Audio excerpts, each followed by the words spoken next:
Bismillahirrahmanirrahim. Saya mulai dari saudara Zainuddin. Apa definisi dari ilmu faraid? Bismillahirrahmanirrahim. Ilmu faraid ialah ilmu yang membahas tentang kaidah-kaidah yang bersifat fikih dan ilmu hitung yang dapat dijadikan sarana untuk mengetahui bagian setiap ahli waris dari harta pusaka mayat. Bismillahirrahmanirrahim. Bagaimana hukum mempelajari ilmu faraid? Bagi kita, umat Islam, hukum mempelajari ilmu faraid adalah fardu kifayah. Apa yang dinamakan dengan fardu kifayah? Fardu kifayah ialah cukup dilakukan oleh sebagian orang saja. Contoh, sampean rengkamah, Tanjung. reng Tanjung. Misalkan orang Tanjung sobung seajar faraid sama sekali. Bagaimana hukum orang Tanjung? Napa oleh ganjaran kapi, napa dosa kapi? Maka semua orang Tanjung hukumnya mempunyai dosa. Hukumnya mempunyai Dosa. Kenapa bolana? Karena salah satu dari orang yang Tanjung tidak ada yang tahu terhadap ilmu faraid. Berarti oleh dosa? Dosa.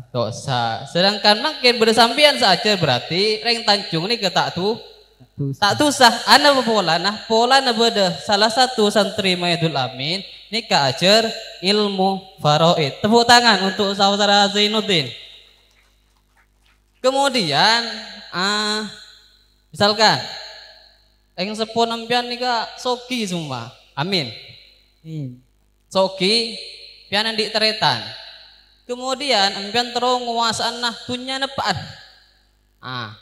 Di sampian apaan niki pate cekel semua man. Cekel. Kemudian pertanyaannya sekarang, apakah sampian mendapatkan warisan dari sekian banyak harta dari bapaknya sampian? Tidak. Kenapa? Karena ada mani. Apa itu dari mani? Mani adalah penghalang seseorang untuk mendapatkan warisan. Terus macam-macam mani itu ada berapa? Ada 3. Apa saja? Pembunuhan, budak, perbedaan agama. Perbedaan agama. Kemudian objek dari ilmu faraid itu apa? Untuk menyampaikan tirka pada setiap ahli waris yang berhak. Oke, bisa pindah pada materi fikihnya. Peraga fikih.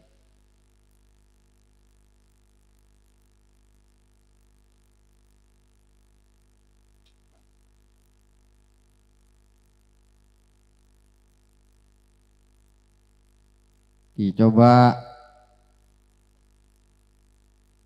halaman 17. Ya. Coba nomor urut 4 di sini dibaca. Lalu berikan mafhum fasol fi arkanis sholati. Bismillahirrahmanirrahim. Faslun fi arkanis sholati. Wa taqaddama makna sholati lugatan wa syar'an. Wa arkanus sholati sama niyata asyara ruknan. Ahaduha an-niyatu wa hiya qasdus syai'i muqtaranan bi fi'lihi wa muhalluha al-qalbu. Fa in kanat as-sholatu fardan wajaba niyatul fardiyati wa qasada fi'liha wa ta'yinuha min subhin aw tuhrin masalan aw kanat as-salatu naflan data waqtin karatibatin aw dati sababin kastisqa'i wajaba qasdu fi'liha Peta'yinuha la niyatan nafliyati. Coba berikan mafhum. Jadi fasal ini menerangkan rukun sholat. Dan makna sholat yaitu telah dijelaskan baik secara bahasa dan istilah. Dan rukunnya sholat yaitu ada 18 rukun. Yang pertama membaca niat. Dan definisi niat yaitu bermaksud mengerjakan sesuatu yang disertai dengan pekerjaannya. Dan tempat niat yaitu ada di hati.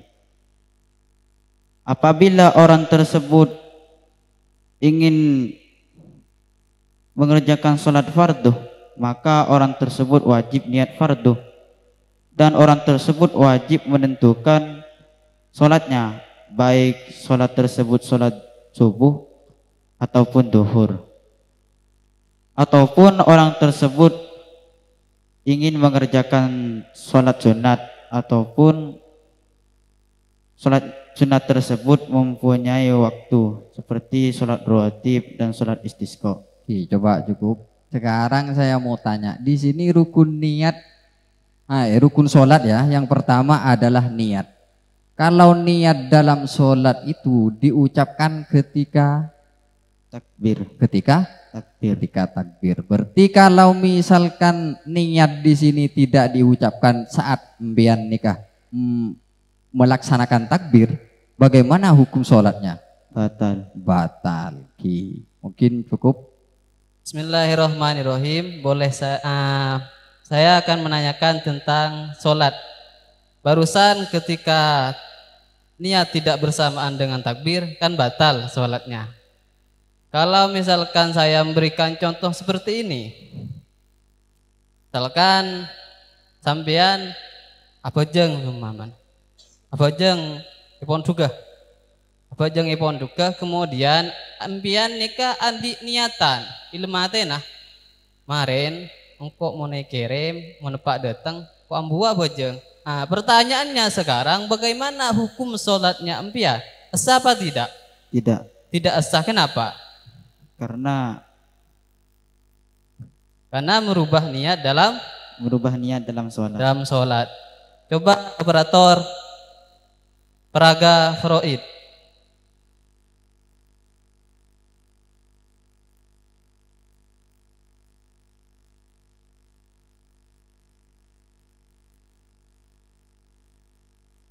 Next.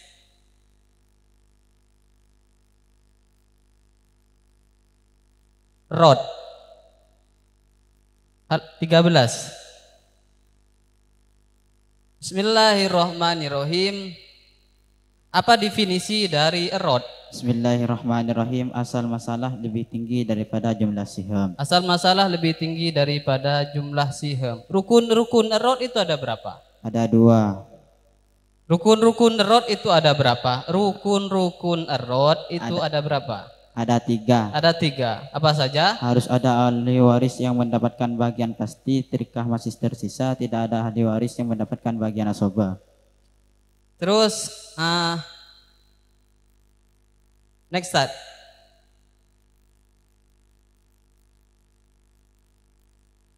Terakhir 27.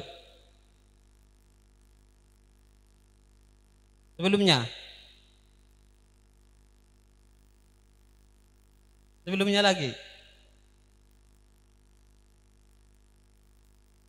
Bismillahirrahmanirrahim. Dalam ilmu faraid ataupun ilmu warisan itu ada istilahnya fardun, asobe dan mahjub. Apa definisi dari asobe? Bagian ahli waris yang mendapatkan bagian sisa tirkah dari setiap ahli waris yang mendapatkan bagian pasti, ataupun mendapatkan tirkah keseluruhan jika tidak ada ahli waris yang mendapatkan bagian pasti. Contoh, sampean andi teretan, kakek bini, yang sepon kan ibadah. Posisi sampean nih kan sebagai asobe engki non. Nikah asobena penyamana. Asoba bil ghairi. Asoba bil ghairi. Apa? Asoba bin nafsihi. Asoba bin nafsih. Kenapa?